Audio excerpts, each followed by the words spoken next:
মানবদেহ কি কি উপাদান দ্বারা গঠিত? সর্বপ্রথম ব্রহ্মাণ্ড সৃষ্টি হয় যেখানে সমস্ত গ্রহ, উপগ্রহ ও নক্ষত্র উপস্থিত। এই সমস্ত সৃষ্টি হওয়ার পর বিভিন্ন স্থানে বিভিন্ন আকার ধারণ করে নানান গ্রহে পরিণত হয়। যে সমস্ত গ্রহগুলি 118 ধরনের ধাতব পদার্থ দ্বারা গঠিত ও এই একইভাবে গ্রহের উপগ্রহগুলিও গঠিত হয়েছে। ব্রহ্মাণ্ড সৃষ্টি হওয়ার আগে সমস্ত ব্রহ্মাণ্ডের গ্রহ উপগ্রহগুলি একত্রে মিলিত হয়েছিল।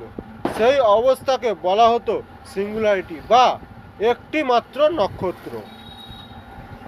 এই নক্ষত্রে গ্যাসীয় পদার্থগুলি রাসায়নিক বিক্রিয়া ঘটিয়ে বিশাল বিস্ফোরণ ঘটায় ও বিভিন্ন আকারে বিভক্ত হয়ে চারপাশে ছড়িয়ে পড়ে, কিন্তু এই নক্ষত্র তার স্থানেই স্থির থাকে ও একই তীব্রতার সঙ্গে জ্বলতে থাকে। আজও সেই তীব্রতা আমরা লক্ষ্য করে থাকি, তা হলো সূর্য। ব্রহ্মাণ্ডে একমাত্র সূর্য একটি নক্ষত্র যা নিজ শক্তিতে চলিত ও অন্য কোনো শক্তির সাহায্য দরকার হয় না সূর্যের। সূর্য সমস্ত ব্রহ্মাণ্ডের গ্রহ ও উপগ্রহগুলিকে শক্তি প্রদান করে ও তাদের মধ্যে অবস্থিত জীবজগতের জীবনচক্রের সমস্ত উৎস যোগায়। প্রধানত সূর্যালোক পৃথিবী পৃষ্ঠে এসে পড়লে তবেই উদ্ভিদ সেই সূর্যালোক শক্তি দ্বারা নিজের খাদ্য ও প্রাণীকুলের খাদ্য এবং সবচেয়ে প্রয়োজনীয় তত্ত্ব অক্সিজেন প্রদান করার জন্য সালোক সংশ্লেষ প্রক্রিয়া চালাতে পারে। তাই সূর্য থেকে সৃষ্টি হলেও সমস্ত ব্রহ্মাণ্ড ও ব্রহ্মাণ্ডে অবস্থিত এই পৃথিবী, যেখানে সূর্যের নিজস্ব শক্তি দ্বারা চলমান শক্তির যে উৎসগুলি আবদ্ধ হয়ে আছে। এই জন্য অন্যান্য গ্রহগুলির মতোই সূর্যের চারপাশে অবস্থান করে প্রদক্ষিণ করলেও একমাত্র পৃথিবীর থেকে সূর্যের যে দূরত্ব, সেই দূরত্বেই মধ্যেই পৃথিবীর মধ্যে জীবন সৃষ্টি সম্ভব হয়েছে। পৃথিবী যখন সৃষ্টি হয় এবং জীবনের কোনো চিহ্ন ছিল না, তখন পৃথিবীর মধ্যে বিভিন্ন বিক্রিয়া ঘটিয়ে সৃষ্টি হয়েছিল জলবায়ু।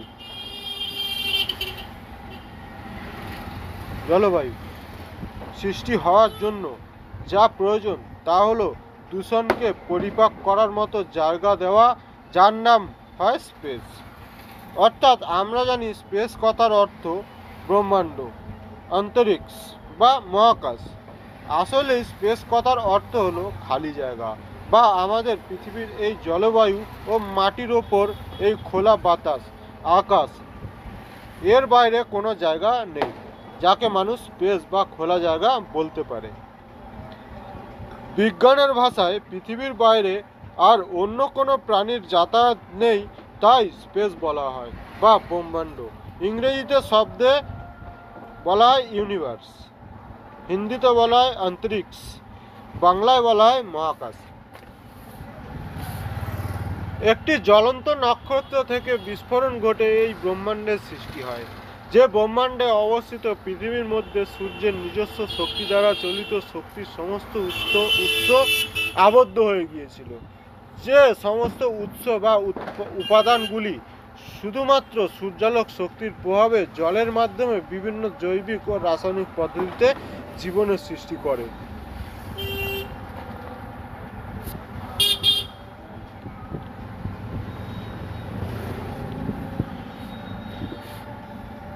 संकेत H हाइड्रोजन, संकेत He हीलियम, संकेत Li लिथियम, संकेत Be बेरिलियम,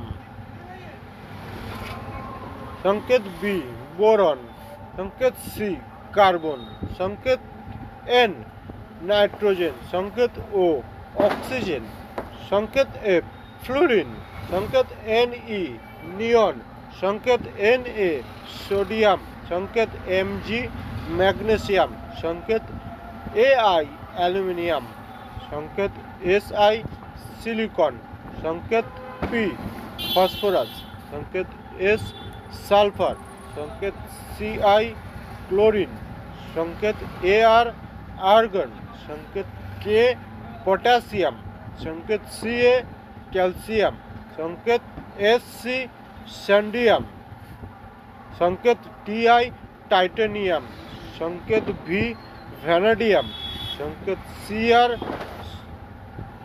ক্রোমিয়াম, সংকেত MN ম্যাগনিস, সংকেত FE আয়রন, সংকেত CO কোবাল্ট, সংকেত N নিকেল, সংকেত CU কপার, সংকেত ZN জিঙ্ক, সংকেত GA গ্যালিয়াম, সংকেত GE জার্মানিয়াম,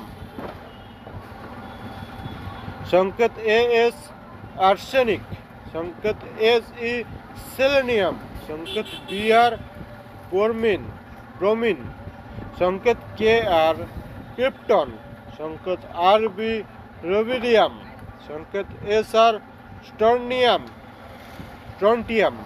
সংকেত Y ইয়েট্রিয়াম, সংকেত AG সিলভার, সংকেত I আয়োডিন, সংকেত PT প্লাটিনাম, সংকেত AU গোল্ড, সংকেত HG মার্কিউরি, সংকেত RA রেডিয়াম, সংকেত AC অ্যাক্টিনিয়াম, সংকেত TH থোরিয়াম, সংকেত PA প্রোটেক্টিনিয়াম, সংকেত ইউরেনিয়াম, সংকেত NP নেপটিনিয়াম,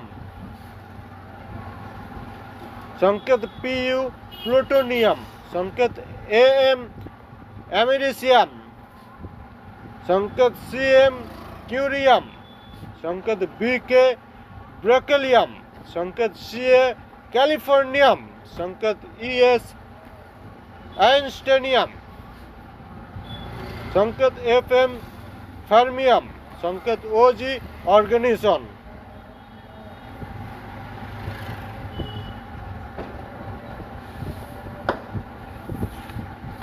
মূলত এইরকম 118 ধরনের পদার্থ দ্বারা আমাদের পৃথিবী সৃষ্টি হয়েছে। এই 118 ধরনের পদার্থ আমাদের পৃথিবীতে উপস্থিত রয়েছে, যা খোঁজ করলে সংগ্রহ করতে পারা যায়।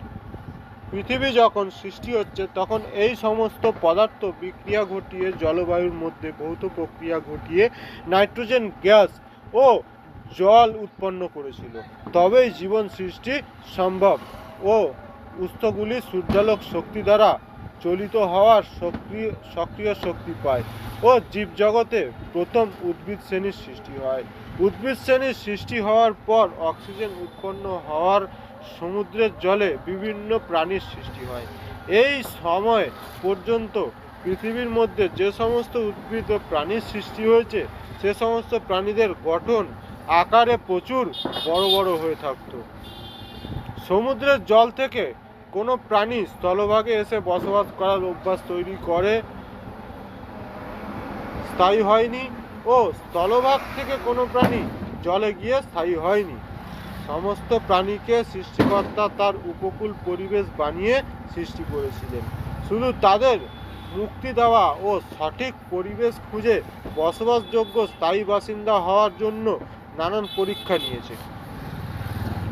যখন পৃথিবীতে সমুদ্রের জলে প্রাণী ও স্থলভাগে বিশাল আকৃতির উদ্ভিদ সৃষ্টি হয়ে গিয়েছিল, তখন পৃথিবীর সৃষ্টির কাজ সম্পূর্ণ হয়নি।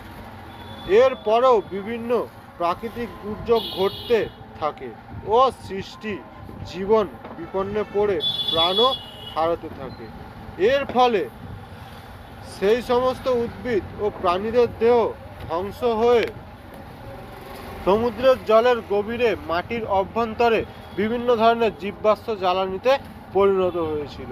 উদাহরণ, বিভিন্ন জীবাশ্ম জ্বালানি তেল তৈরি হয় প্রাণীদের শরীর থেকে ও উদ্ভিদ প্রজাতির থেকে তৈরি হয় কয়লা। এইভাবে পৃথিবীর মধ্যে প্রাণের সৃষ্টি হয়ে আবার ধ্বংস হওয়ার সময় প্রায় তৃতীয় সময় আশ্চর্য প্রাকৃতিক পরিবর্তন ঘটিয়ে হয় স্থলভাগের সমস্ত প্রাণীদের জীবনের সৃষ্টি। পৃথিবীর মধ্যে জীবনের উৎস সৃষ্টিকর্তা তার হিসাবে দিয়ে রেখেছে। সময়ের ব্যবধানে প্রাণীকুলের আচরণে সে তাদের বসবাসযোগ্য বানাবে ও বানাতে দেবে, অন্যথা বিনাশ পর্যন্ত করতে পারে। তৃতীয়বার আশ্চর্য প্রাকৃতিক পরিবর্তন কী ছিল? সূর্য থেকে আবারও একবার ছুটে আসে জ্বলন্ত অগ্নিপিণ্ডের বৃষ্টি ও সেই জ্বলন্ত অগ্নিপিণ্ডগুলি জলে ও স্থলে ছড়িয়ে উদ্ভিদ প্রজাতির সাথে মিশ্রিত হয়ে গিয়েছিল। তারপর সেই ধ্বংসের অবশেষে হিসাবে বহু বছর ধরে প্রাকৃতিকভাবে বিভিন্ন রাসায়নিক উপাদানের আদান প্রদান ক্রিয়া স্থলভাগে উদ্ভিদ ও প্রাণী প্রজাতির সৃষ্টি হয়। 118 ধরনের পদার্থ দ্বারা যে সময় ব্রহ্মাণ্ডের সৃষ্টি হয়েছিল তখন সূর্য থেকে আলাদা হয়ে পৃথিবীর মধ্যে আবদ্ধ হয়ে গিয়েছিল। তাই পুনরায় সেসব ফিরে যাওয়ার ইচ্ছা প্রকাশ করে সূর্যালোক শক্তির মাধ্যমে তারা মাঝে আমাদের প্রাণ।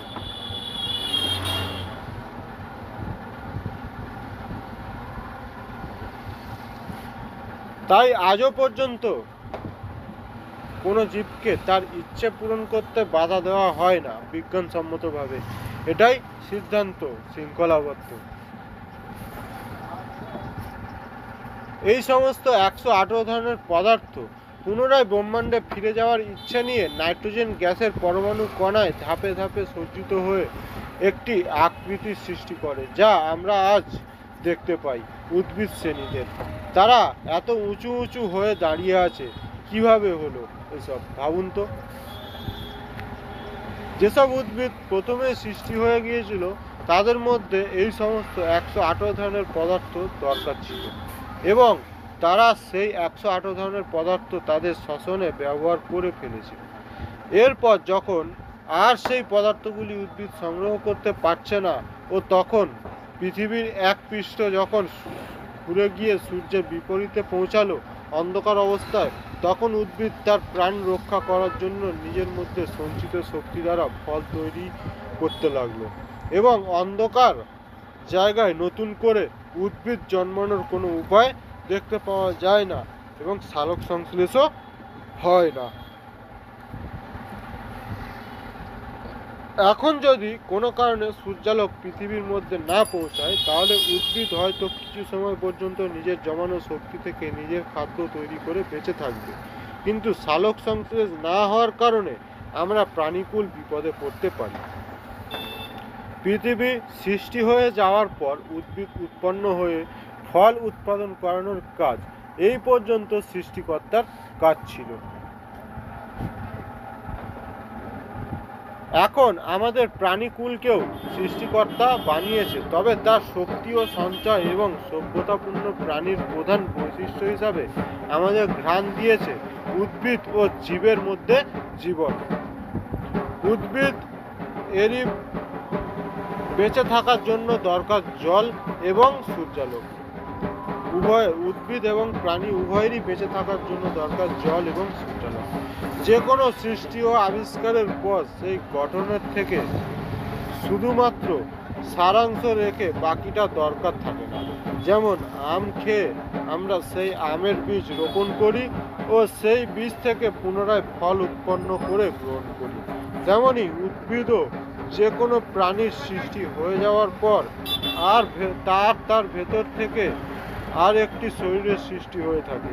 এই কারণে 118 ধরনের পদার্থ থেকে উদ্ভিদ ও প্রাণীর সৃষ্টির পর আর সেই 118 ধরনের পদার্থ কাজে লাগে না।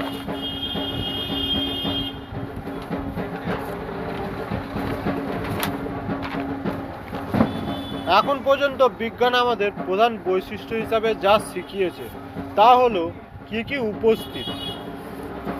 হাইড্রোজেন, সূর্যালোক শক্তির মাধ্যমে জল বাতাসে দ্রবীভূত করাকে বলা হয় হাইড্রোজেন। হিলিয়াম, সূর্যালোক শক্তির মাধ্যমে জল বাতাসে দ্রবীভূত করে সেই দ্রবীভূত মৌলিক উপাদানগুলিকে আরও তীব্রতা প্রদান করাকে বলা হয় লিথিয়াম, যে কোনো মৌলিক পদার্থ যৌগিক না হয়ে কঠিন অবস্থায় স্থিতিকরণ করে যে শক্তির সঞ্চালন ঘটায় তাকে লিথিয়াম বলা হয়। কার্বন, যে প্রক্রিয়ায় সমস্ত মৌলিক ও যৌগিক পদার্থের বিজারণ ঘটানোর জন্য যে ক্রিয়ার প্রয়োগ করতে হয় তাকে বলা হয় কার্বন। নাইট্রোজেন, যে প্রক্রিয়ায় সমস্ত মৌলিক ও যৌগিক পদার্থকে জারণ বিজারণ ও তাপ নিয়ন্ত্রণ করতে সাহায্য করে এবং নতুন কোনো প্রকার স্থিতিতে পৌঁছাতে যে ক্রিয়ার প্রয়োগ হয় তাকে বলা হয় নাইট্রোজেন। অক্সিজেন, যে প্রক্রিয়ায় বস্তু বা পদার্থের সামরিক জাগৃতি হয় এবং তার থেকে সক্রিয় শক্তির উৎপত্তি হওয়াকে বলা হয় অক্সিজেন। এছাড়াও ইত্যাদি রাসায়নিক পদার্থ দ্বারা এই প্রকৃতি ও প্রাণী জগতের সৃষ্টি হয়েছে। আমাদের মধ্যে যে উদ্ভিদ হয়তো এইভাবে সৃষ্টি হয়েছে, তবে প্রাণীও কি একইভাবে কৃতজ্ঞ? উদ্ভিদ প্রকৃতির ভাগ। একটি প্রাণী, যে কোনো চলমান প্রাণী প্রকৃতির ভাগ হলেও আমরা যখন সব জানি তখন প্রকৃতির ভাগ মনে করতে পারি না। আমরা প্রকৃতি থেকে আলাদা হয়ে গিয়েছি বা প্রকৃতি আমাদের মুক্তি দিয়েছে, তবে প্রকৃতি ছাড়া বাঁচতে পারবে না। তাই প্রকৃতির খেয়াল রাখা ও প্রকৃতির নিয়ম অনুযায়ী প্রকৃতির ভারসাম্য বজায় রাখা উন্নত শ্রেষ্ঠ প্রাণীর মানুষেরই কর্তব্য। জীবকুলের প্রধানতম বৈশিষ্ট্যগত মান হলো নাইট্রোজেন গ্যাস। কি কারণে? যদি পৃথিবী সূর্য থেকে সঠিক দূরত্বে অবস্থান না করত, তবে নাইট্রোজেন গ্যাস উৎপন্ন হতো না। পৃথিবীতে বসবাস করার এই সঠিক জলবায়ু তৈরি হতে পারত না।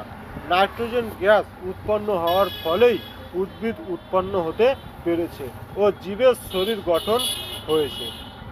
নাইট্রোজেন গ্যাসের পরমাণু কণার মধ্যে বিভিন্ন রাসায়নিক পদার্থ বাসা বানিয়ে সূর্যালোক শক্তিতে আবদ্ধ করেছে ও তারই শক্তিতে চলিত যন্ত্র নেয় সক্ষম জীব উদ্ভিদ। সেই উদ্ভিদের শরীরকে দখল করে প্রাকৃতিক উপায়ে সৃষ্টি হয় বিভিন্ন স্তরচার সজীব প্রাণী। এই জন্য বিজ্ঞানের অনুসার এটাই, উদ্ভিদ মানেই নাইট্রোজেন ও প্রাণীর শরীরও নাইট্রোজেন। যে চক্রাকার পদ্ধতিতে বায়ুমণ্ডলের নাইট্রোজেন প্রাকৃতিক উপায়ে ও জীবাণু দ্বারা আবদ্ধ হয়ে মাটিতে মেশে ও আবার সেখান থেকে জীবদেহে প্রবেশ করে এবং জীবদেহে ও মাটি থেকে পুনরায় বায়ুমণ্ডলে আবর্তিত হয়, তাকে নাইট্রোজেন চক্র বলে। যে প্রক্রিয়ায় বায়ুর মুক্ত নাইট্রোজেন ঘটিত যৌগরূপে মাটিতে আবদ্ধ হয়, তাকে নাইট্রোজেন স্থিতিকরণ বলে। এটি তিন ভাগে ঘটে: প্রাকৃতিকভাবে, জীবজভাবে এবং শিল্পজাতভাবে।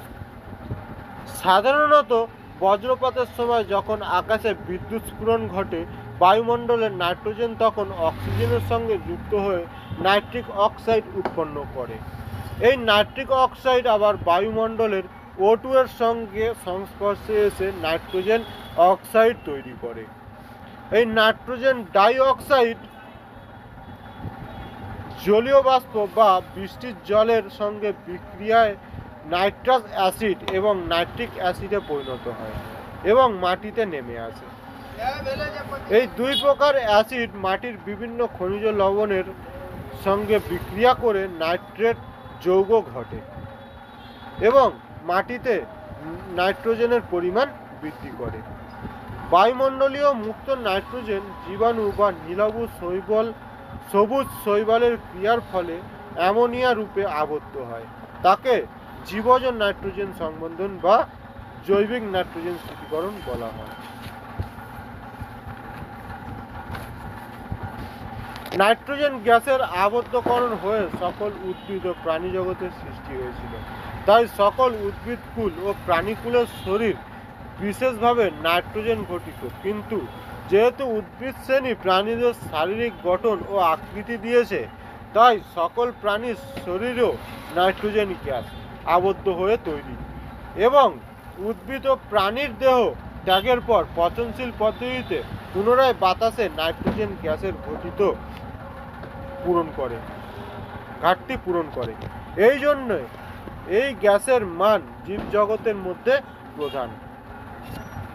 তবে এটা আমাদের জানা দরকার, যখন পৃথিবীতে জীবনের সৃষ্টি হয়েছিল তখন প্রায় সমস্ত প্রাণী প্রজাতি একই স্থানে একের অধিক দলবদ্ধভাবে সৃষ্টি হয়েছিল। তাদের মধ্যে যে সকল প্রাণীরা নিজেদের শারীরিক কষ্ট বুঝেছিল ও সঠিক জীবনযাপনে পরিচালনা করেছিল, তাদের মধ্যে বেশিরভাগই ছিল তৃণভোজী প্রাণী। এই সকল প্রাণীদের প্রকৃতি অন্যান্য প্রাণীদের থেকে অনেক তাড়াতাড়ি মুক্তি দিয়েছিল। কিন্তু যে সকল প্রাণীদের প্রকৃতি মুক্তি দিতে সময় নিয়েছিল, সেই সকল প্রাণীদের মধ্যে ক্রোধের সৃষ্টি হয়েছিল ও এই সকল প্রজাতিগুলি প্রায়ই পরভোজী বা মাংসাশী হয়ে থাকে। তৃণভোজীদের ক্ষেত্রে সরাসরি প্রকৃতি থেকে সবুজ পাতা উদ্ভিদ ও খাদ্য হিসাবে গ্রহণ করে, তাই তারা শান্ত থাকতে পারে। নাইট্রোজেন গ্রহণ করে হাইড্রোজেন তৈরি করে। মাংসাশী প্রাণীর শরীরও একই পদ্ধতিতে তৈরি, কিন্তু প্রাণীদেহ প্রাকৃতিক উপায়ে তৈরি হয়ে যাওয়ার ফলে নাইট্রোজেনের মধ্যে হাইড্রোজেন প্রস্তুত থাকে। অর্থাৎ মাংসাশী প্রাণী পরভোজী হয়ে মাংস গ্রহণ করে সরাসরি হাইড্রোজেন প্রাপ্ত করে এবং ফলে দ্রুত শক্তি পাওয়া যায় এবং শরীরকেও কম পরিশ্রম করতে হয়। কিন্তু তৃণভোজী প্রাণীদের ক্ষেত্রে এই কাজ তাদের বারবার করতে হয় ও সেই খাদ্য পরিপাক করার জন্য তাদের শরীরকেও বেশি পরিশ্রম করতে হয়। এর ফলে আজ উন্নত শ্রেণীর প্রাণী মানুষ তার নিজস্ব খাদ্য সঠিকভাবে চয়ন, যেমন আমাদের অভিভাবক আমাদের শিশুজাত থেকে পূর্ণবয়স্ক পর্যন্ত পৌঁছানোর জন্য যেভাবে প্রশিক্ষণ করতে থাকে, ঠিক সেই রকমই আমাদের পূর্বপুরুষ আমাদের সমস্ত রকম প্রশিক্ষণ পদ্ধতিগুলি লিপিবদ্ধ করে দিয়েছিল। ও সেগুলি হলো এই যে চন্দ্র ও সূর্যের নির্দিষ্ট অবস্থান অনুসারে সমস্ত মানব প্রজাতির শারীরিক পরিবর্তন হয়ে থাকে। তাই সেই অনুযায়ী চন্দ্র ও সূর্যের অবস্থান অনুসরণ করে যে কোনো কাজ করা উচিত। খাদ্য গ্রহণ, জলপান, স্নানকার্য, নিদ্রা, প্রেম, মোহ ইত্যাদি।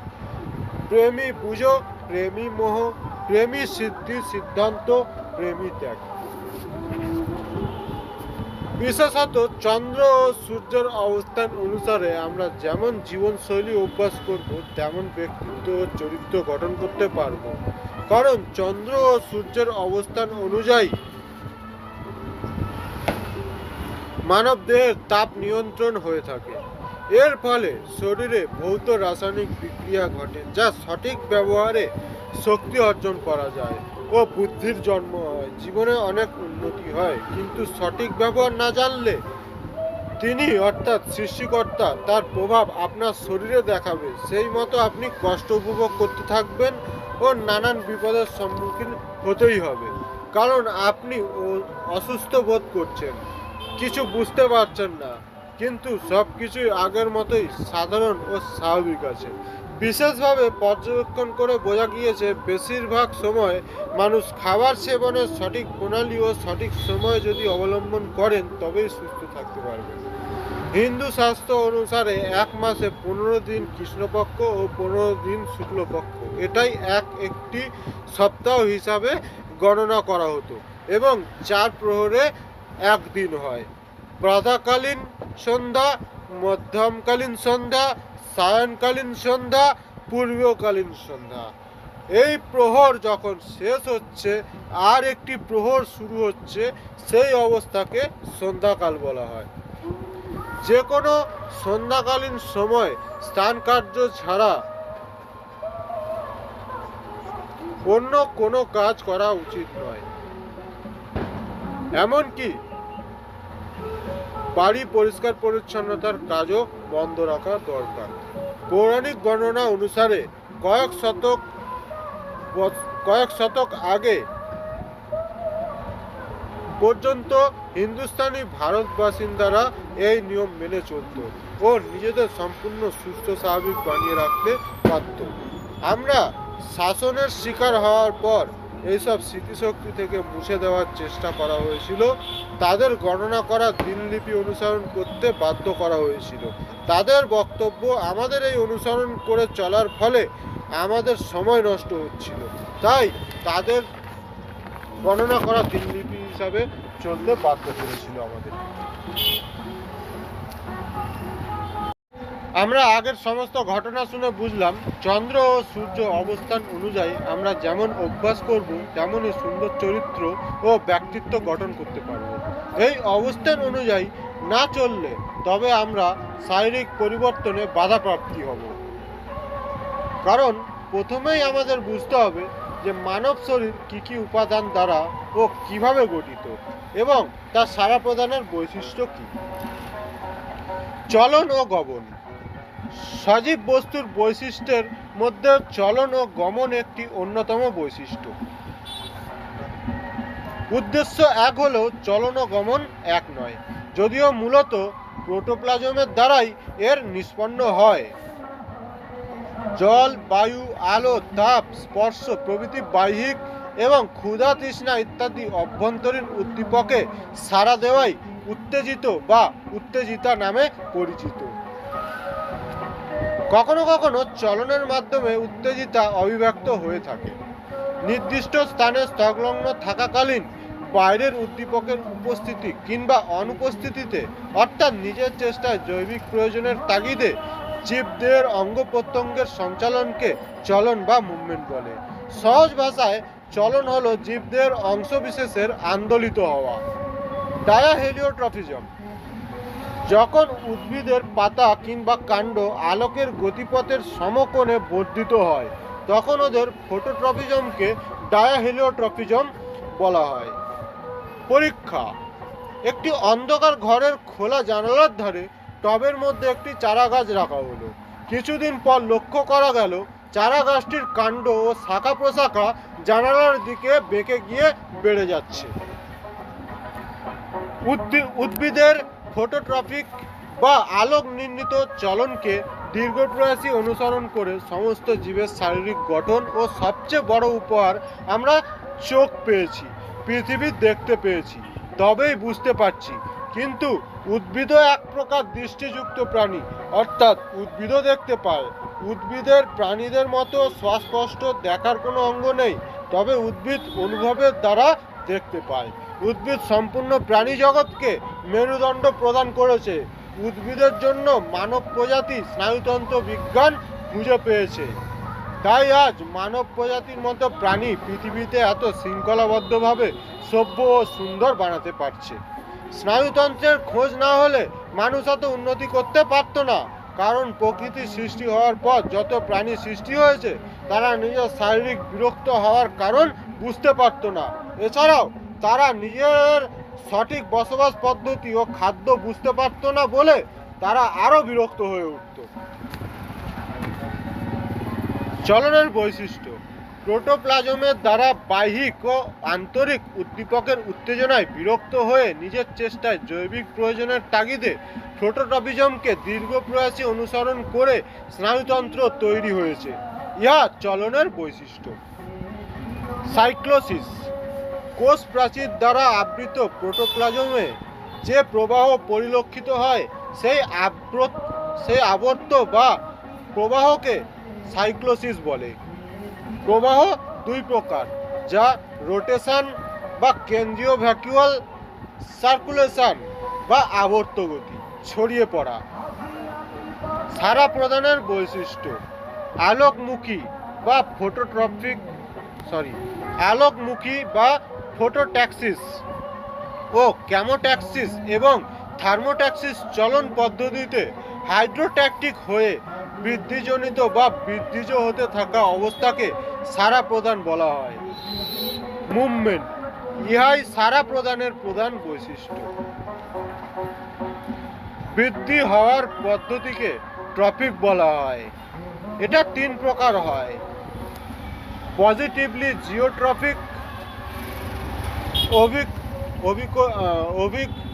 অভিকর্ষী বা অনুকূল অভিকর্ষী; নেগেটিভ জিওট্রফিক মুভমেন্ট বা প্রতীপ অভিকর্ষী বা কাণ্ডকে নেগেটিভলি জিওট্রফিক বলা হয়, প্রতিকূল অভিকর্ষী।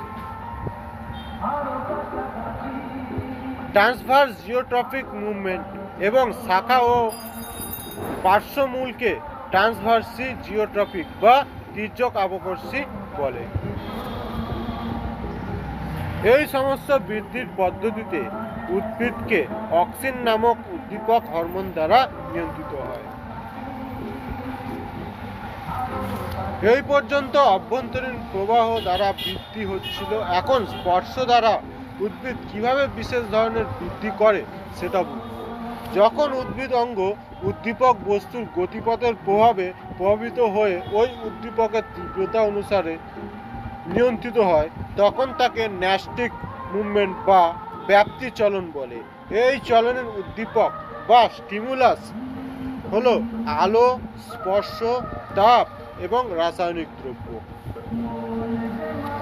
সিসমোনাস্টিক মুভমেন্ট বিশেষ কতগুলি উদ্ভিদ আকস্মিক আঘাত বা স্পর্শ, বায়ু প্রবাহ প্রভৃতি স্টিমুলাস বা উদ্দীপকের তীব্রতার দ্বারা নিয়ন্ত্রিত হয়ে যে এক প্রকার বিশেষ ধরনের চলনের সৃষ্টি হয় তাকে সিসমোনাস্টিক মুভমেন্ট বলা হয়। উদাহরণ: লজ্জাপতি লতা। নিকটিনাস্টি তাপ ও আলোর তীব্রতার উপর উদ্ভিদ অঙ্গের যে মুভমেন্ট সংঘটিত হয় তাকে নিকটিনাস্টিক বলে। এই চলন উদ্ভিদ অঙ্গকে প্রতিকূল অবস্থা থেকে রক্ষা করে। এই চলনে তাপ এবং আলোকের উভয়ের উপস্থিতির প্রয়োজনীয়তা সত্ত্বেও আলোকের প্রভাবই বেশি। বাবলা, আমরুল, শুষ্নি, রাধাচূড়া প্রভৃতির গাছগুলির পাতা দিনের আলোক উপযুক্ত তাপমাত্রায় খুলে যায় এবং রাতে মুড়ে যায়। এই চলনকে স্লিপিং মুভমেন্ট বা নিদ্রা চলন বলে। ফোটোন্যাস্টি যখন আলোকের তীব্রতা অনুসারে উদ্ভিদ অঙ্গ সঞ্চালন হয়ে থাকে তখন তাকে ফোটোন্যাস্টি বা আলোক ব্যাপ্তি বলে। উদাহরণ: সূর্যমুখী, পদ্ম প্রভৃতি ফুল সূর্যালোক অর্থাৎ দিনের বেলায় ফোটে এবং সূর্যাস্তের পর অর্থাৎ অন্ধকারে বন্ধ হয়। জুঁই, সন্ধ্যামালতী এছাড়াও তামাক প্রভৃতি উদ্ভিদের ফুল সূর্যাস্তের পর ফুটে ওঠে, আবার সকালে দিনের আলোয় বন্ধ হয়ে যায়। তেঁতুল গাছের পাতা দিনের আলোয় খোলা থাকে এবং অন্ধকারে মুড়ে যাবে। একে ফোটোন্যাস্টিক গ্রোথ মুভমেন্ট বলে। থার্মোন্যাস্টি তাপের তীব্রতার তারতম্যে উদ্ভিদ অঙ্গে সঞ্চালিত হয়ে থার্মোন্যাস্টি বা তাপ ব্যাপ্তি বলে।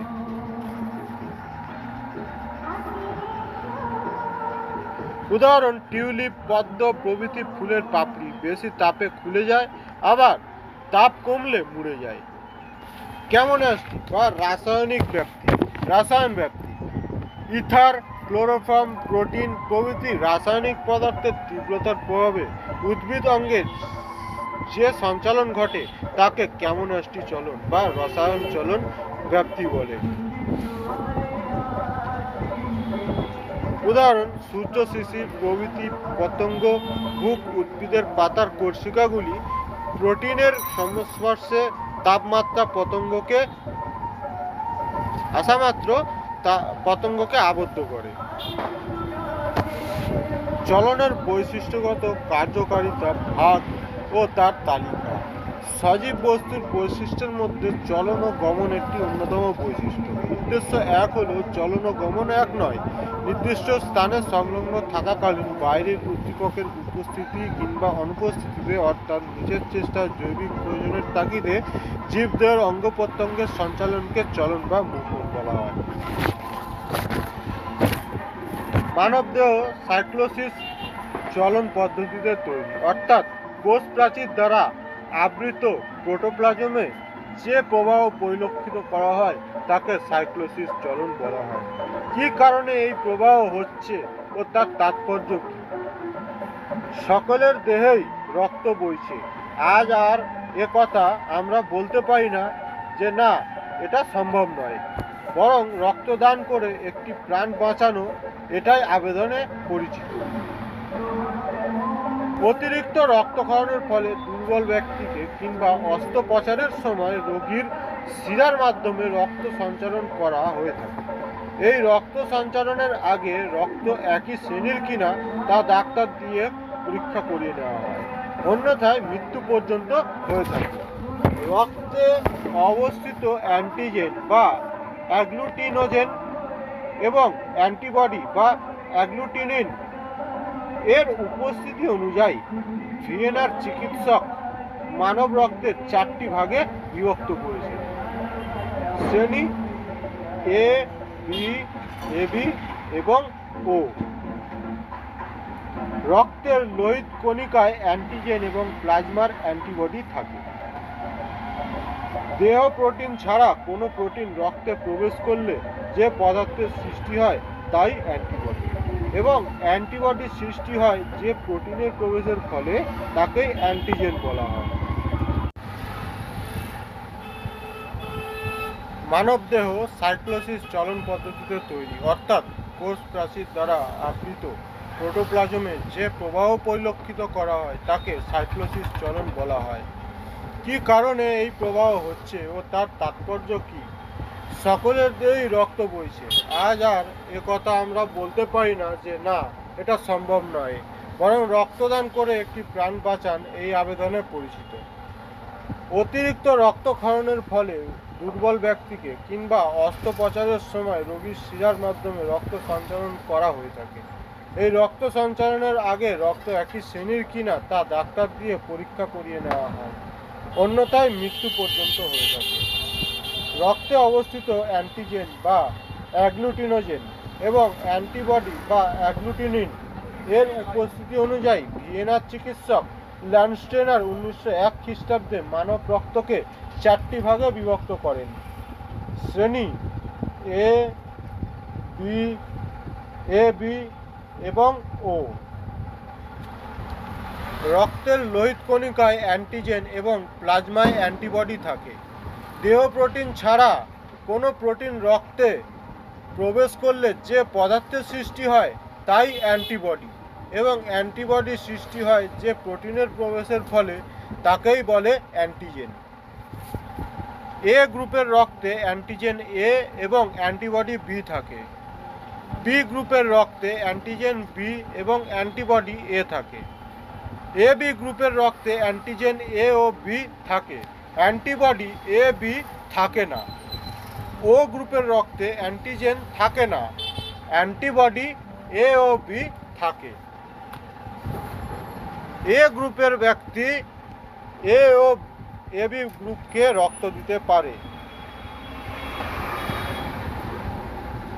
এবং এ গ্রুপের ব্যক্তি এ ও গ্রুপের ব্যক্তি থেকে রক্ত নিতে পারে। বি গ্রুপের ব্যক্তি বি ও এ বি গ্রুপের ব্যক্তিকে রক্ত দিতে পারে, আবার বি ও গ্রুপের ব্যক্তি থেকে রক্ত নিতে পারে। এ বি গ্রুপের ব্যক্তি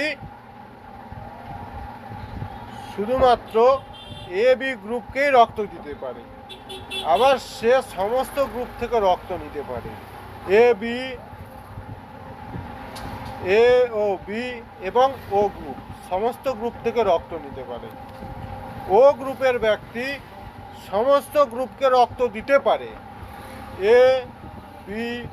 এ বি এবং ও সমস্ত গ্রুপকে রক্ত দিতে পারে, কিন্তু সে শুধুমাত্র ও গ্রুপের ব্যক্তি থেকেই রক্ত নিতে পারে। এ বি গ্রুপ বিশিষ্ট ব্যক্তিকে সার্বিক বা সার্বজনীন গ্রহীতা বলে, কারণ এ বি গ্রুপ বিশিষ্ট ব্যক্তির রক্তে কোনো অ্যান্টিবডি বা অ্যাগ্লুটিনিন থাকে না, তাই সকল গ্রুপের ব্যক্তির রক্ত গ্রহণ করতে পারে। পক্ষান্তরে ও গ্রুপ বিশিষ্ট ব্যক্তিকে সার্বিক বা সর্বজনীন দাতা বলা হয়, কারণ ও গ্রুপ বিশিষ্ট ব্যক্তির রক্তে কোনো অ্যান্টিজেন বা অ্যাগ্লুটিনোজেন থাকে না, তাই সকল গ্রুপের ব্যক্তিকেই রক্তদান করতে পারে। প্রসঙ্গত, লোহিত রক্তকণিকায় উপস্থিত অ্যান্টিজেন যদি কখনো তার প্রতিকূল অ্যান্টিবডির সংস্পর্শে আসে, তাহলে তাদের বিক্রিয়ায় লোহিত রক্তকণিকাগুলো দলা বা পিণ্ডে পরিণত হয় এবং রক্তকণিকাগুলো বিনষ্ট হয়। এই পদ্ধতিকে অ্যাগ্লুটিনেশন বলে। 46 ভাগ মানুষের রক্ত ও গ্রুপের হয়ে থাকে, 42 ভাগ মানুষের রক্ত এ গ্রুপের হয়ে থাকে, 9 ভাগ মানুষের রক্ত বি গ্রুপের হয়ে থাকে এবং 3 ভাগ মানুষের রক্ত এ বি গ্রুপের হয়ে থাকে।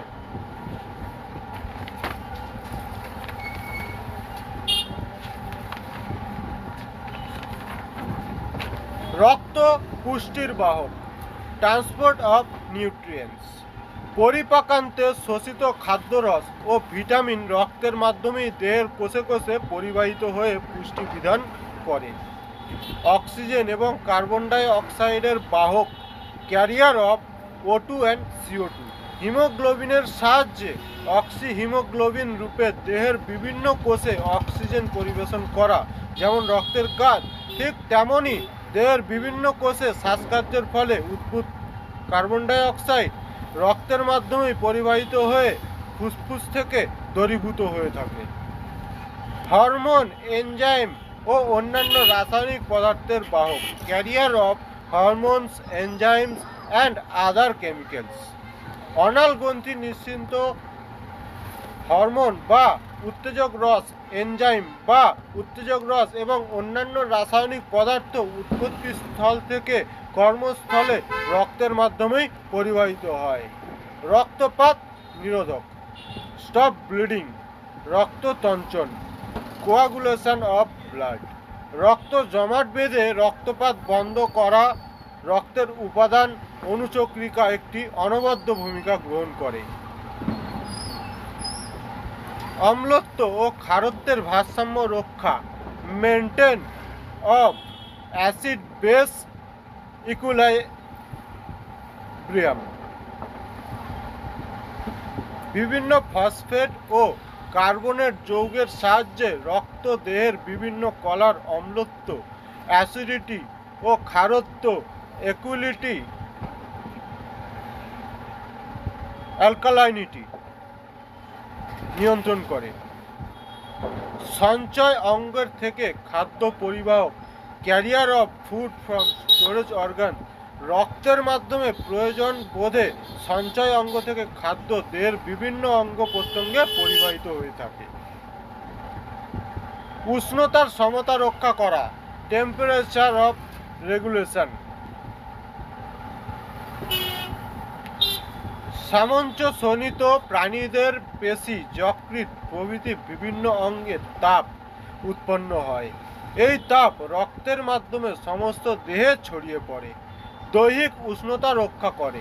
আবার কোনো কারণে দৈহিক তাপমাত্রা বৃদ্ধি পেলে রক্ত অতি দ্রুত গতিতে দেহের পরিধির অর্থাৎ অপেক্ষাকৃত ঠান্ডা স্থানে সঞ্চালিত হয় এবং বাষ্পীভবনের মাধ্যমে অতিরিক্ত তাপ নির্গত হয়ে যায়। এভাবে রক্ত দৈহিক উষ্ণতার সমতা রক্ষা করে। প্রতিরোধক ক্ষমতা বা ইমিউনিটি এবং আত্মরক্ষামূলক। Immunity of protective function. দেহ প্রোটিন ছাড়া অন্য কোনো প্রোটিন রক্তের মাধ্যমে প্রবেশ করলে এই পদার্থের সৃষ্টি হয়, তাই অ্যান্টিবডি। এই অ্যান্টিবডি বাইরের জীবাণু বা প্রোটিন কণাগুলিকে নিষ্ক্রিয় রেখে দেহের রোগ প্রতিরোধক ক্ষমতা বা ইমিউনিটি সৃষ্টি করে। রক্তের শ্বেতকণিকা দেহে প্রবিষ্ট ক্ষতিকারক ব্যাকটেরিয়া এবং অন্যান্য জীবাণুদের গ্রাস করে ধ্বংস করে। একেই জীবনচক্র বলা হয় বা লাইফ সাইকেল। রক্তের অন্যান্য কাজ, জলসাম্য বজায়, maintenance of water from storage organ. দেহের জলের সমতা বজায় রাখা একটি অন্যতম প্রধান কাজ। রক্তস্থিত প্লাজমা প্রোটিন রক্তের অভিস্রবণ, চাপ ও সান্দ্রতার সমতা রক্ষার উল্লেখযোগ্য ভূমিকা গ্রহণ করে। রক্তের WBC টিফন উৎপন্ন করে, কলাকোষে পুষ্টি সরবরাহ করে। রক্তের লিম্ফোসাইট দেহের ইমিউনিটি বা প্রতিরোধক ক্ষমতা রক্ষা করে। রক্তে বেসোফিল নামক শ্বেতকণিকা দ্বারা ক্ষরিত হেপারিন রক্তবাহে রক্ততঞ্চনে বাধা দেয়। বজ্র পদার্থ নিঃসারণ, এলিমিনেটর অফ ওয়েস্ট প্রোডাক্টস। বিপাকীয় কার্যের ফলে উদ্ভূত কার্বন ডাই অক্সাইড, ইউরিয়া প্রভৃতি অন্যান্য রাসায়নিক পদার্থ, অজৈব রাসায়নিক দ্রবণ এবং প্রয়োজনীয় অতিরিক্ত জল বিভিন্ন কলা অর্থাৎ উৎপত্তি স্থল থেকে রক্তই রেচন অঙ্গ বর্জনস্থলে নিয়ে যায়। শ্বেতসার উৎপাদনের প্রয়োজনীয়তা বা গ্লুকোজের পরিণতি। Importance of starch, production of fat and glucose. সালোক সংশ্লেষ পদ্ধতিতে উৎপন্ন কার্বোহাইড্রেট জাতীয় খাদ্য সহজে দ্রবণীয় গ্লুকোজ থেকে দুটি বিশেষ উদ্দেশ্য এক অণু জল বিতাড়িত হয়ে অদ্রবণীয় শ্বেতসার বা স্টার্চ উৎপন্ন হয়। সূর্যালোক অভাবে রাত্রিতে সালোক সংশ্লেষ হয় না, তাই রাত্রিতে ডায়াস্টেজ নামক উৎসেচক রস বা এনজাইমের সহায়তায় অদ্রবণীয় শ্বেতসার পুনরায় সহজে দ্রবণীয় গ্লুকোজে রূপান্তরিত হয়ে বিভিন্ন কোষে প্রয়োজন অনুযায়ী পরিবেশিত হয়ে থাকে। মূল কাণ্ড প্রভৃতির সঞ্চয়ী অঙ্গে পরিবেশিত হওয়া মাত্র অ্যামাইলেজ নামক এনজাইমের সাহায্যে পুনরায় অদ্রবণীয় শ্বেতসারে রূপান্তরিত হয়। খাদ্য শর্করা বা গ্লুকোজ ভবিষ্যতের জন্য সঞ্চয়ের উপযোগী নয় বলে শর্করা হতে এক অণু জলীয় অংশ বাদ দিয়ে দীর্ঘকাল আবিষ্কৃত অবস্থায় থাকবার ক্ষমতা সম্পন্ন শ্বেতসারে পরিণত হয়ে থাকে। উদাহরণ: আলু, রাঙা আলু, মূলা, এছাড়াও ধান, গম, ভুট্টা প্রভৃতিতে রূপান্তরিত হয়। উদ্ভিদের শ্বেতসার ভবিষ্যতের জন্য সঞ্চিত, ভবিষ্যতের জন্য খাদ্য সঞ্চয়।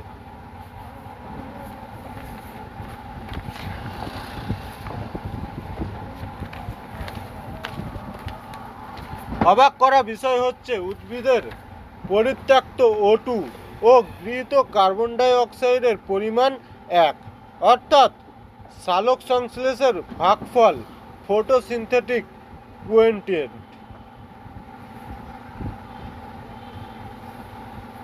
ইহার অন্তর্নিহিত কারণ বায়ুমণ্ডলে অক্সিজেন ও কার্বন ডাই অক্সাইডের অনুপাত রক্ষা, যার মূলে রয়েছে সালোক সংশ্লেষ। বিভিন্ন প্রকার জ্বালানির দহনে সৃষ্ট এবং জীবগোষ্ঠীর শ্বসনে উৎপন্ন কার্বন ডাই অক্সাইড গ্যাস পরিবেশে তথা বায়ুমণ্ডলে দ্রবীভূত হয়। এই কার্বন ডাই অক্সাইড সামান্য অংশ জলে দ্রবীভূত হয়। বায়ুমণ্ডলে মাত্রাতিরিক্ত কার্বন ডাই অক্সাইড সালোক সংশ্লেষের সময় সবুজ উদ্ভিদ শোষণ করে এবং অক্সিজেন বায়ুমণ্ডলে নির্গত করে ও সকল জীবজগতের শ্বসনে অক্সিজেন যোগান দেয়। এইভাবে O2 ও CO2-র মাধ্যমে ভারসাম্য বজায় থাকে। শ্বসন যে বিশেষ জৈবনিক প্রক্রিয়ায় কতকগুলো অবস্থার মাধ্যমে নির্দিষ্ট প্রয়োজনীয় শর্তসমূহের উপস্থিতিতে জীবনের ফলে কোষের খাদ্যস্থিত সঞ্চিত স্থৈতিক শক্তি চাপ গতিশক্তিতে রূপান্তরিত ও মুক্ত হয় এবং কার্বন ডাই অক্সাইড ও জলীয় বাষ্প নির্গত হয়, তাকে রেসপিরেশন বা শ্বসন বলে। যে জৈব রাসায়নিক প্রক্রিয়ায় অক্সিজেনের উপস্থিতি বা অনুপস্থিতিতে কোষস্থ খাদ্য জারিত হয়ে খাদ্যের স্থৈতিক শক্তি গতিশক্তিতে রূপান্তরিত ও মুক্ত হয়, তাকে শ্বসন বলে। যে প্রক্রিয়ায় অক্সিজেন সহযোগ কিংবা অক্সিজেন বিহনে কোষের ভেতরে খাদ্য জারিত হয়ে ভেঙে যায় এবং খাদ্যের মধ্যস্থিত শক্তি বের হয়ে আসে, তাকে শ্বসন বলে। Respiration, potential energy to kinetic energy. বিভিন্ন শারীরবৃত্তীয় কার্য সম্পাদনের জন্য প্রয়োজনীয় শক্তি সরবরাহ করাই জীবদেহের শ্বসনের প্রধান উদ্দেশ্য। Respiration is a catabolic metabolism.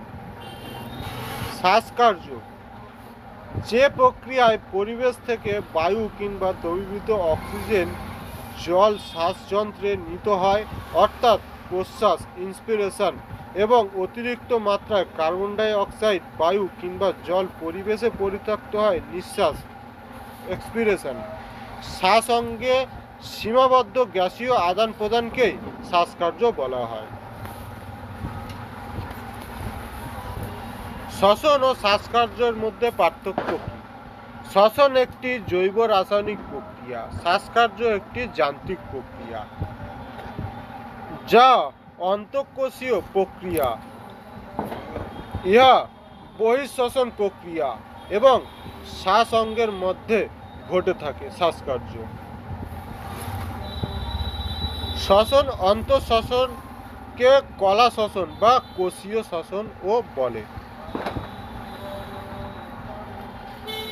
শ্বসনে শক্তির রূপান্তর ঘটে, শ্বাসকার্যে শক্তির রূপান্তর ঘটে না। উদ্ভিদ এবং প্রাণীর সকল সজীব কোষেই শ্বসন সংঘটিত হয়, শ্বাসকার্য ও শ্বাসঙ্কের মধ্যেই সীমাবদ্ধ থাকে। শ্বসনে গ্লাইকোলাইসিস ও ক্রেবস চক্র দুটি পর্যায়ে দেখা যায়। শ্বাসকার্যে প্রশ্বাস ও নিঃশ্বাস এই দুটি পর্যায়ে দেখা যায়। শ্বসন রাসায়নিক প্রক্রিয়া, শ্বাসকার্যে উৎসেচকের ভূমিকা নেই, শ্বাসকার্য যান্ত্রিক প্রক্রিয়া। সমস্ত সবুজ উদ্ভিদের ধ্বংস শেষ পর্যন্ত প্রাণী জগতের অস্তিত্বই বিপন্ন করবে। কেন? কেবলমাত্র সবুজ উদ্ভিদই সালোক সংশ্লেষের মাধ্যমে খাদ্য এবং অক্সিজেন উৎপন্ন করে। সমস্ত প্রাণীকুল উক্ত উদ্ভিদজাত খাদ্য এবং অক্সিজেন গ্রহণ করেই বেঁচে থাকে। তৃণভোজী প্রাণীকুল সবুজ উদ্ভিদ বা সবুজ উদ্ভিদজাত খাদ্য সরাসরি গ্রহণ করে। মাংসাশী প্রাণীরা তৃণভোজী প্রাণীদের খাদ্যরূপে গ্রহণ করলেও পরোক্ষভাবে সালোক সংশ্লেষের উপর নির্ভরশীল। শ্বসনকালে জীব যে অক্সিজেন গ্রহণ করে তারও মূল উৎস সালোক সংশ্লেষ। অতএব স্বাভাবিকভাবেই বলা যেতে পারে সমস্ত সবুজ উদ্ভিদের ধ্বংস শেষ পর্যন্ত মানুষ সহ সমস্ত প্রাণীর জগৎ অস্তিত্বই বিপন্ন করবে। এই জন্যই গুরুত্বপূর্ণ বিষয় হলো মানুষ অথবা যে কোনো সামঞ্জস্যজনিত প্রাণীর শরীর ঘটিত চলন ও গমন ও অভ্যন্তরীণ সঞ্চালন, সমস্ত শ্বসন সংবহন এবং শ্বাসকার্য প্রভৃতির সমন্বয়ে তাপ, আলো, বাতাস ও বাহ্যিক প্রোটিন কণাগুলি দ্বারা চক্রাকারে দহন ক্রিয়ায় যে এক আশ্চর্য শক্তির সৃষ্টি করে তাকে জীবন বলে। চন্দ্র ও সূর্যের অবস্থান অনুযায়ী মানুষের শরীরে নিয়ন্ত্রিত রাখার প্রধান কারণ আমরা প্রাণী, কিন্তু উদ্ভিদ নই।